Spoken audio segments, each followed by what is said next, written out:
Well, here it is, April 4th, I think, and we are trying to get our garden ready to plant.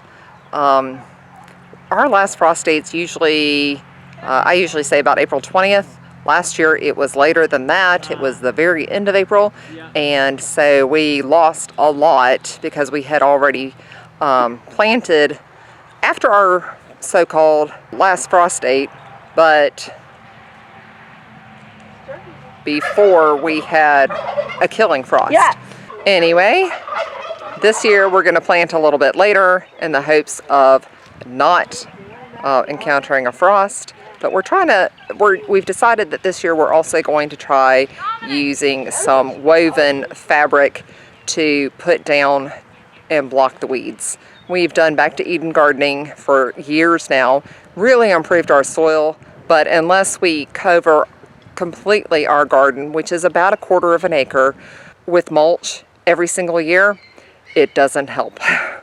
That mulch is gone usually by the end of the season, and it's a lot of work to get it covered every year, and we haven't been able to get any more mulch in the last couple of years, which has been a problem. Anyway, we've decided to go with the woven fabric, and we're getting it laid out. So we're basically trying to take our garden all the way up over here to the turkey pen.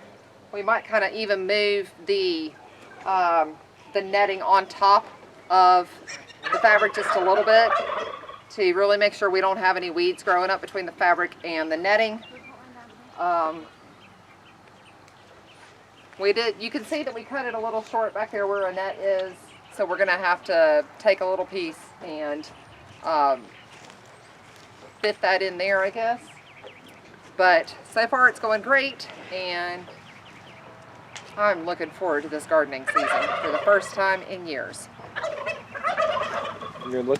Why are you looking forward to it? Because of less weeds. Hopefully.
So we've gotten most of the garden covered. This part where I'm standing and behind me, we're not going to be covering at this point in time. There's already potatoes planted in here. Over on this side, I've got some broccoli and cabbage already planted. There's garlic inside some of those tunnels back there. So all of that's going to have to wait till later on in the season when when all that is harvested and we're able to then lay down more fabric over here. We bought plenty, so that shouldn't be a problem. There's a small space right in this area that we still have to get that covered, but we're getting ready to work on that. And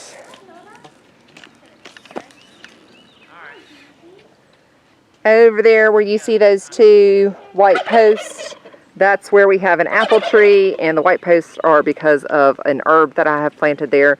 There's a little more area there that we're going to have to cover too.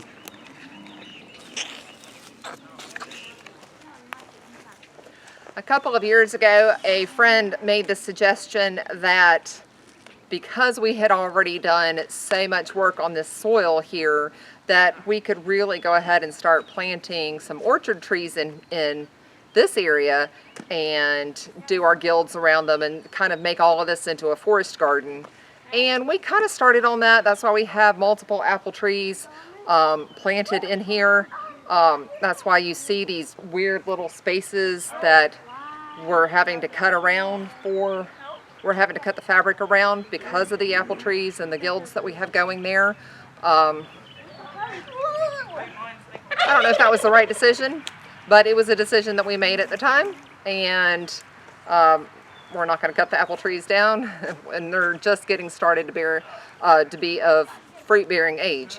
So those will be, we're just going to work around, and I don't know if we'll ever be able to do this in our true forest garden area that's over in this direction, but because it's already just, there's not a whole lot of rhyme or reason to it. There's trees everywhere. There's, you know, different herbs, medicinal herbs, culinary herbs, all of that, all over the place, different bushes, stuff like that. So we'll still be continuing to try to mulch that area as much as we can.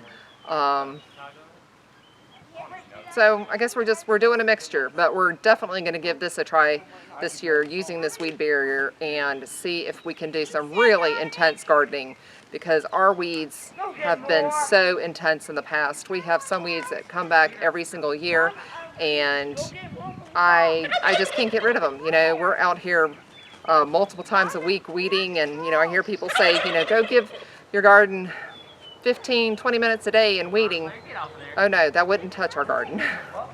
Not touch it by any stretch of the imagination. We have morning glory that came up in our corn patch last year, and I spent one Saturday out there just pulling as much of the tiny little morning glory seedlings as I possibly could, even using a little rototiller around it, just a little cultivator, I guess, and trying to get rid of all that morning glory. Within days, it was completely full of those seedlings again, and there was just no way I could keep up with it, because that was only one small area of the garden. But eventually the morning glory just grew so much, it completely engulfed the corn. We weren't able to harvest anything, not of the corn. We had tried to do a Three Sisters garden with that last year, and the beans, they had no chance with the morning glory, but a lot of the squashes that we had put in down there did survive. And so at the end of the year, when all of the morning glory had died back, I was able to harvest those squashes, which was a blessing that we were able to get anything from that area where the morning glory was. But that's why we're doing this, to completely cover up the morning glory and hopefully be able to grow a lot more food from our garden this year than we've been able to in the past. So we'll give you an update again when we start planting. I'm really looking forward to that.